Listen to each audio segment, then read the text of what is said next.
নমস্কার দর্শক বন্ধুরা, সম্পাস কিচেনে আপনাদের সকলকে স্বাগত জানাই। আজকের রেসিপির বিশেষত্ব কালো চাল, আর উদ্দেশ্য বাংলায় উৎপন্ন হওয়া এই নতুন ধরনের চালকে বহু মানুষের কাছে পৌঁছে দেওয়া। চলুন তাহলে দেখে নিই এই কালো চাল দিয়ে আমি উইন্টার স্পেশাল কোন রেসিপি নিয়ে এসেছি আজকে আপনাদের জন্য। রেসিপিটা অবশ্যই বন্ধুদের সঙ্গে শেয়ার করতে আর লাইক করতে ভুলবেন না। প্রথমেই আমি হাফ কাপ অর্থাৎ 100 গ্রাম ব্ল্যাক রাইস বা কালো চাল নিয়ে নিলাম। চালটাকে জল দিয়ে ভালো করে ধুয়ে নেব 2-3 বার। তারপর জলে ভিজিয়ে রাখতে হবে কমসে কম 12 ঘন্টা। 12 ঘন্টা কিন্তু চালটা অবশ্যই ভিজিয়ে রেখে তারপর আমরা রেসিপিটা শুরু করব।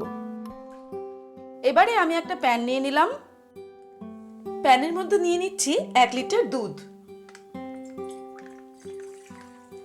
এবারে হাই ফ্লেমে আমি দুধটাকে গরম করব। হাই ফ্লেমে দুধটা গরম করতে করতে যখন ফুটতে শুরু করবে তখন আমি আঁচটাকে একদম কমিয়ে নিলাম। এবারে আমি যে চালটা 12-13 ঘন্টা ভিজিয়ে রেখে দিয়েছি সেই চালটা কিন্তু ঘন্টাখানেক আগে আমি জলটা ঝরিয়ে নিয়েছি। এবারে এটা দিয়ে দেব।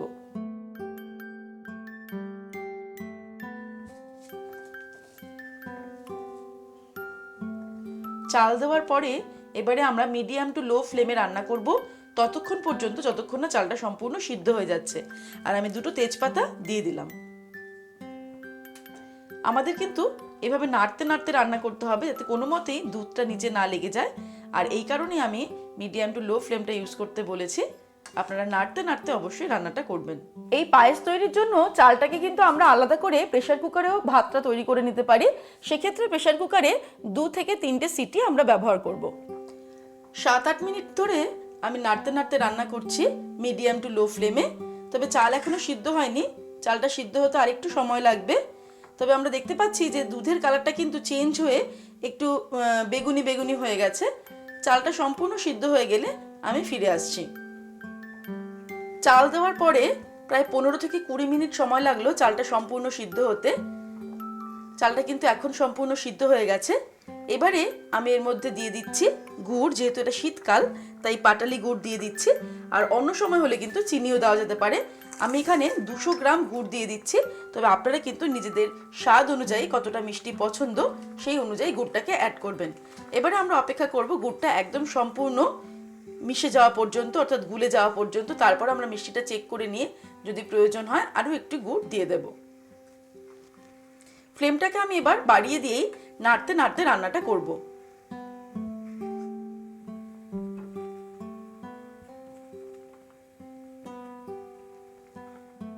গুড়টা ভালো করে মিশিয়ে নেওয়ার পর এর মধ্যে আমি দিয়ে দিচ্ছি 1 মুঠো কিশমিশ আর দিয়ে দেব 1 মুঠো কাজু। তারপরে এবার ফ্লেমটাকে বাড়িয়ে দিয়ে আমরা রান্না করব আর কিছুক্ষণ। আরও 10 মিনিট আমি হাই ফ্লেমে এটাকে রান্না করলাম। এটা কিন্তু এখন অনেকটাই ঘন হয়ে গেছে। এবার আমি ওভেনটাকে অফ করে দেব।